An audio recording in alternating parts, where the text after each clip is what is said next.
Ronda Veritas Report. Paalala ng BFP sa publiko para sa isang ligtas at masayang pagdiriwang ng Pasko at Bagong Taon.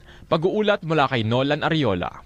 Maraming salamat mga kapanalig. Nagpaalala ang Bureau of Fire Protection of BFP sa publiko na maging maingat at sumunod sa fire safety rules ngayong papalapit ang Pasko at Bagong Taon.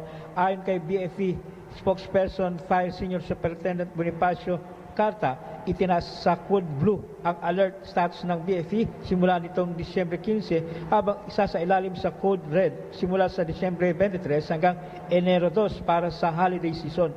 Sa isang pulong balitaan, pinaliwanag ng BFP spokesperson na sa ilalim ng Code Blue naka-heightened alert ang personnel ng BFP para rumisponde sa posibleng insidente na sunog. Sa ilalim naman ng Code Red, suspendido ang lahat ng leave applications maliban sa sick leaves. Nasa 32,000 personnel naman ng BFP ang ipapakalat sa buong bansa sa kasagsagan ng holidays. Naatasan ang mga ito na panatiling accessible ang fire trucks at mga ambulansya. Inspeksyonin ang mga lugar para sa fire safety at i-monitor ang designated community areas para sa fireworks displays.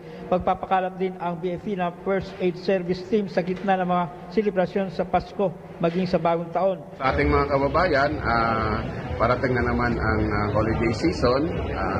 Laging nagpapaalala ang ating mga BFP na sana kailangan mag-ingat. Tignan natin mabuti yung mga kagamitan natin pag umalis tayo sa ating bahay, pagpalagiing alisin yung mga nakasaksak na kuryente at of course we must have to observe, to be cautious during our celebration. Yan ang tinig ni Fire Director Jesus Fernandez. Mga kapanalig, lagyang dalangin at naisin ng simbahang Katolika ay ang pagdiwang ang diwa ng Pasko sa tama at naayong paraan lamang. Para sa Veritas 846, ang radyo ng simbahan, ako inyong kapanalig, Nolan Ariola, sumainyo ang katotohanan. Ronda Veritas Report.